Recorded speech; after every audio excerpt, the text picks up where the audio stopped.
ورنہ دنیا تو کہتی ہے کہ یہ تو کل لونڈی تھی، اس سے جو بچے پیدا ہوں گے لوگ ان کو تانا دیں گے، یہ تو لونڈی کی اولاد ہے.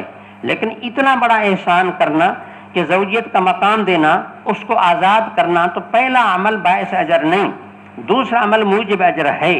اب اس عمل کی برکت کی وجہ سے اس کا تو ثواب ملے گا، لیکن پہلے کا بھی ثواب ملے گا. اس وجہ سے 3 بندوں کی خصوصیت ہے، ورنہ 2 پہ 2 کا اجر، دو عملوں پر 2 اجر کا ملنا تو حسب معمول ہے. لیکن یہ نقطہ ہے جس کی وجہ سے کہا کہ 3 بندے ایسے ہیں کہ جن کو 2 کاموں پر 2 اجر ملتے ہیں.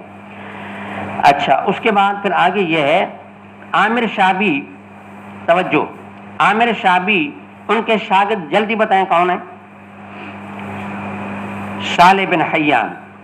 شاگرد کون ہے ان کے سند میں؟ تو یہ اپنے شاگرد کو سبق اور حدیث کی اہمیت بتاتے ہوئے کہتے ہیں کہ دیکھو بیٹا، یہ حدیث میں آپ کو سنا رہا ہوں.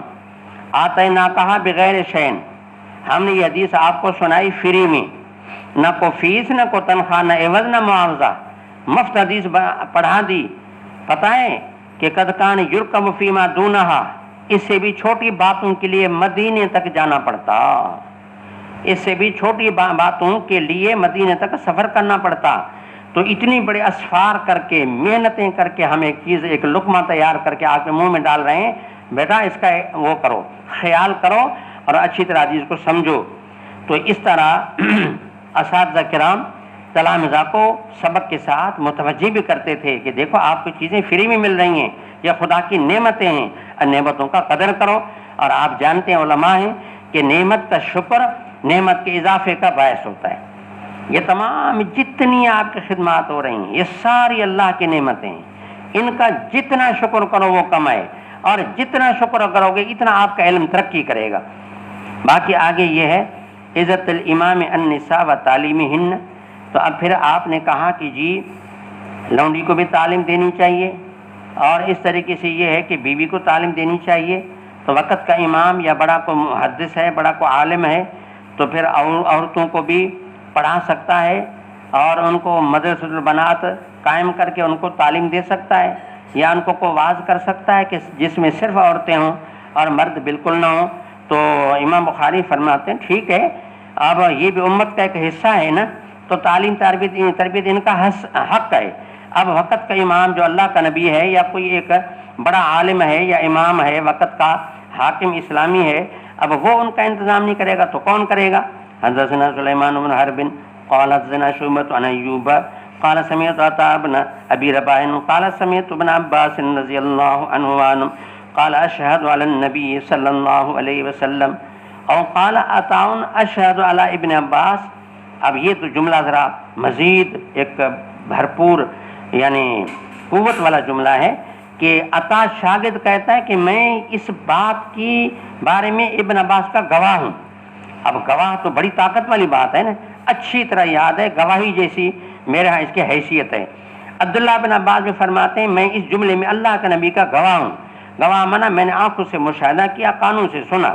ان النبی صلی اللہ علیہ وسلم خرج ومعه بلال، یہ عید کا موقع تھا اور خدمت میں حضرت بلال تھے.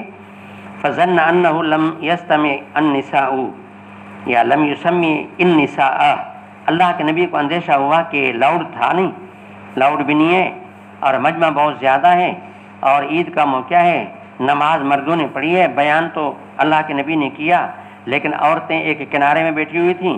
اندازہ یہ ہو کہ میری بات ان تک نہیں پہنچی، لہٰذا پھر ان کو الگ ایک وقت دیا، کہ الگ ٹائم دیا کہ یہ صرف خصوصی خطاب عورتوں کے لیے ہوگا. تو خصوصی خطاب بنات کا یہ بھی سنت سے ثابت ہو رہا ہے. حضرت صلی اللہ علیہ وسلم نے وہاں جا کر کے ان کو واعظ فرمایا، اور واعظ کرتے کرتے ان کو کہا کہ تمہارے لیے بہت اچھی بات ہے کہ خیر خیرات بھی کیا کرو. ان کو خیرات کا حکم دیا، بس یہ حکم سنا، بس عورتیں شروع ہو گئیں اپنے کانوں میں پکڑنے شروع ہو گئیں کہ وہاں سے جو ہے بالیاں یا ایسی چیز اتار کر کے وہ صدقے میں دینا شروع کر لیں. فجالت المرأۃ تلقی القرط والخاتم، کوئی جو ہے وہ بالی پھینک رہی ہے، کوئی انگوٹھی پھینک رہی ہے. وبلال یاخذ فی طرف ثوبہ، حضرت بلال وہ چندہ وصول کر رہے تھے. اس طرح جو ہے وہ مدرسۃ البنات یا عورتوں کا خصوصی خطاب یا یہ ہے کہ بھئی سمجھا کہ چندہ وصول کرنا بلال کی سنت ہے، تو مقصد یہ کہ اس طرح یہ ساری چیزیں سنت سے ثابت ہو رہی ہیں۔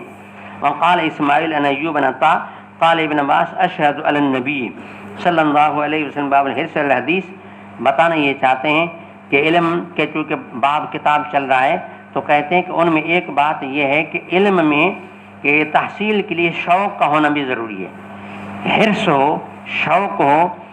آدمی شوق ہر کوئی سمجھ سکتا ہے کہ شوق کیا ہے۔ نوجوان آدمی کو اور خوبصورت نوجوان مائی اگر رات کو مل جائے تو کیا کیا شوق کرے گا۔ تو ایک آدمی جس کو علم سے محبت ہے تو کہتے ہیں کہ بڑے بڑے چوٹی کے علماء جو ہیں وہ کہتے ہیں علم میں اتنی لذت ہے کہ ایک نوجوان مرد کے لیے ایک خوبصورت مائی سے ٹائم گزارنے میں اتنی لذت نہیں آتی جو علم میں لذت ہے۔ لیکن یہ ان سے پوچھو جن کو علم آتا ہے، ہمیں کوئی چیز آتی نہیں تو ہمیں لذت کہاں سے آئے گی۔ تو بہرحال علم میں شوق کرنا چاہیے، یہ امام بخاری کی غرض ہے۔ بھی قال حدثنا عبد العزیز بن عبد اللہ قال حدثني سليمان عن عمرو بن ابي عمرو عن سعيد بن ابي سعيد المقبري عن ابي هريره رضي الله عنه انه قال قيل يا رسول الله من اسعد الناس بشفاعتك يوم القيامه، قیامت کے دن آپ کی سفارش کی بڑی سعادت سب سے زیادہ کس کو حاصل ہوگی؟ قال رسول اللہ صلی اللہ علیہ وسلم۔ یہ بڑا اہم سوال ہے اور میرا بھی اندازہ تھا یہ تھا کہ یہ سوال مجھ سے ابو ہریرہ کرے گا، کیونکہ ابو ہریرہ ایک شوقین طالب علم ہے، رات کے عشاء کے بعد تکرار حدیثوں کا کیا کرتے اور سمجھا کہ 5374 حدیثیں حضرت کو یاد تھیں، روزانہ تکرار کرتے تو اس سے یاد ہو گئی تھی۔ فرمایا میرا بھی اندازہ یہ تھا کہ تمام شاگردوں میں یہ سوال مجھ سے ابو ہریرہ ہی کرے گا، اور اللہ یسألنی من ھذا الحدیث احد اول منک لما رأیت من حرصک علی الحدیث، کہ آپ کو علم حدیث سے بڑا شوق ہے۔ تو اس سے سمجھ میں آیا کہ دورے والے سال میں حدیث کے طالب علموں کو حدیث کے ساتھ جو ہے شوق بڑھانا چاہیے، بڑی توجہ بڑی محبت سے یہ سمجھیں کہ جتنا وقت سبق پڑھنے میں لگتا ہے یہ ساری ہماری نیکی ہے، اور آپ انما الاعمال بالنیات، سبق کو آپ سبق نہ سمجھیں، سبق کو آپ سمجھیں کہ یہ ہمارا عمل ہے، اور اپنی نیت اللہ کی رضا کے لیے بیٹھیں، توجہ سے سنیں اور اس خیال سے سنیں کہ جتنا اللہ توفیق دے گا اس پر عمل کریں گے۔ اور زیادہ میں زیادہ ٹائم رات کو بھی تکرار میں بھی استاد سے آج ہم نے کیا سنا، چلو ایک بات تو دوہرا دیں یار، کوئی ایک بات تو یاد کر لیں کیا کہا تھا۔ اس طرح ابو ہریرہ کی سنت پہ عمل ہوگا کہ میں آپ کو دیکھتا ہوں کہ آپ کو بہت بڑا علم حدیث ہے۔